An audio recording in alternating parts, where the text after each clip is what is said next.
Just starting off, tell me a little bit of what things are looking like demographic wise and numbers wise as it comes to a possible measles outbreak. Mhm.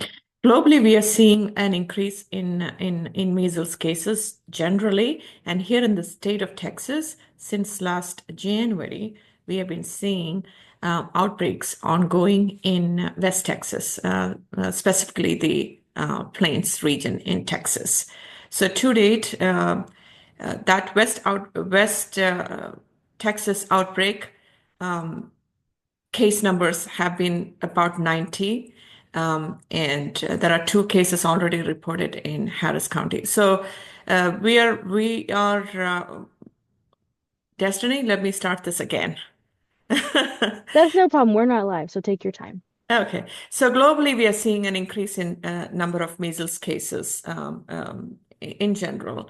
And here in the state of Texas, we are documenting, Texas Department of State Health Services is documenting an outbreak of measles in the South Plains region here in the state of Texas. And at this time, 90 cases have been identified as part of this outbreak since late January. Um, Happy to report that here in our community, we have not seen a case since 2019. Our last case in the past 15 years, if you look at it, here for Bexar County, we had one case in 2007, and the last case was in 2019. But it is still cause for concern because measles is a highly contagious illness and can spread very easily if it is introduced into our community, especially in those pockets of unvaccinated individuals. And so for people who aren't familiar with what measles are, what do they look like? How can you contract this illness? So measles, like I said, it's a highly contagious illness, and people typically tend to think that measles is just a little rash illness with fever that can clear up in few days, but it can cause very serious health complications, especially in children younger than 5 years of age, or in pregnant women, or folks who have underlying medical conditions.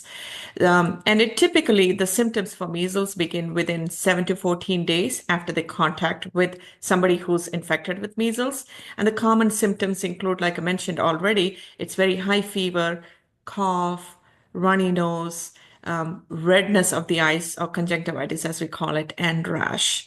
And so folks are considered to be infectious 4 days prior to the onset of rash to up to 4 days after onset of rash. So this is the infectious period that a case is recommended to remain isolated so they're not spreading the disease to others. And like I mentioned earlier, there are anyone who's not protected against measles is at risk. And children under 5 years of age, pregnant women, folks with underlying medical conditions are at higher risk of experiencing severe complications from measles.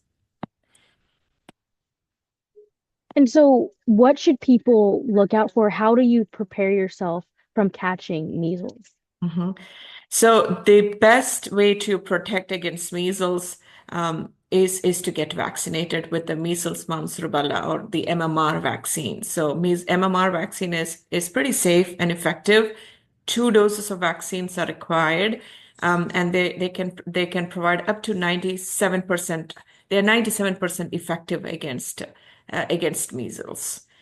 So talk to your healthcare provider if you're not vaccinated, and get vaccinated as soon as possible. And if we did start to see a large presence here in the Bexar County community or in the San Antonio community, what do professionals like yourself, what is the next step then? So typically, like I said, we have a vaccination coverage here in our community about 93% against measles. So if measles is introduced, um, it can spread among the unvaccinated population. So measles vaccine, like I said, 2 doses of measles vaccine is very safe and effective. And if you're vaccinated, your likelihood of getting the disease or is pretty minimal. You're protected. You're assumed to be protected for life against getting measles. So our response will be in these instances to make sure that individuals who've been exposed to these cases are vaccinated, and if they are not vaccinated, to provide those vaccinations in a timely manner. And are there any current vaccination clinics going on now or in the near future where people can sign up to protect themselves if they haven't already? Mhm. So we provide MMR vaccines are widely available. They should be available in your pediatrician's office, in your doctor's offices. It's available in our clinics. Our clinics are open Monday through Friday. We provide those vaccines for those who are unvaccinated, and especially folks who are uninsured. This vaccine is available through the Vaccines for Children.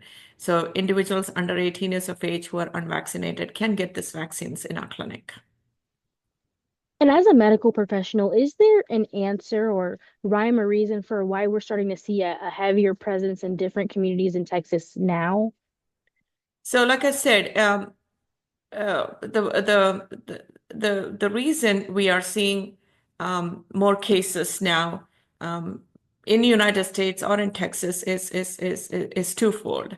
One is measles is still endemic in many parts of the world, so unvaccinated travelers can get measles while they are in these parts of the world and bring it back into our community. So it's important to remember typically 2 out of 3 unvaccinated travelers are Americans, and they travel most often to these parts of the world that are still endemic, known as endemic regions for measles. And the second reason is the low vaccination coverage or pockets of unvaccinated folks existing still in many of our communities, right? So when unvaccinated travelers bring back measles to our community, they can spread the measles to folks who are not protected against measles here. And this leads to outbreaks that we are seeing at this time. And do you know or have available rates and numbers of people who are vaccinated here in our community? So, like I said, the most recent data indicates that our immunization coverage for MMR against measles hovers somewhere between 93 to 94%. We used to have very high vaccination coverage, but since COVID, during the pandemic, this coverage levels fell, and now we are seeing a slow uptick in vaccination coverage rates here in our community as well. And kind of wrapping up here, I know there are some people who don't believe vaccines are effective if for any reason, but could you stress the importance of making sure people are protecting themselves from this highly contagious virus or illness? So, like I mentioned, measles is highly contagious. If one person has it, up to 9 out of 10 people who come in contact with these people who are unvaccinated can get this disease because it is so highly infectious.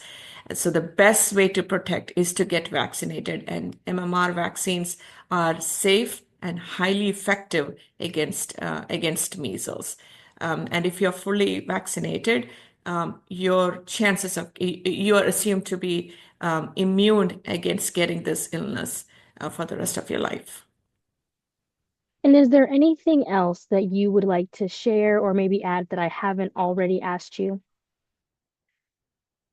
I just want to make just ensure that it is important for us to maintain a high vaccination coverage as a community because there are still many people in our community who may not be eligible to get this vaccine either because of a reaction to vaccines in the past, or they are not it's not age appropriate for them to get vaccines, or folks who have severe underlying medical conditions or other illnesses that keep them from getting vaccinated. So the best way to protect ourselves and those people who cannot get these vaccines is to ensure that we get vaccinated ourselves.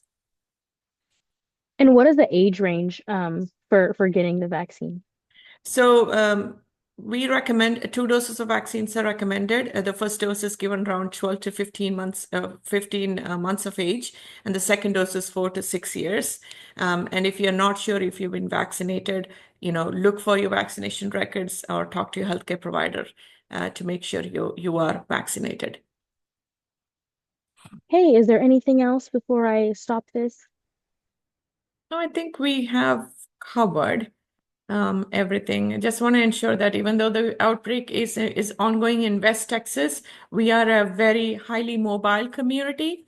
And so the cause for concern of this outbreak happening in our chances is very real because our vaccination coverages are lower than what's expected, what's recommended. And we do have pockets of unvaccinated individuals here in our community.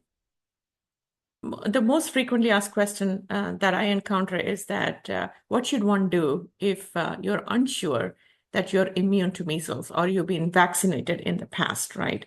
So, as I mentioned, the first thing you should do is try to find your vaccination record or any documentations of measles immunity. So, if you do not have a written documentation of measles immunity, do not have a written documentation of having been vaccinated, then talk to your healthcare provider to see what your options are. There is no harm in getting another dose of MMR vaccines, even if you may already have been immune to measles.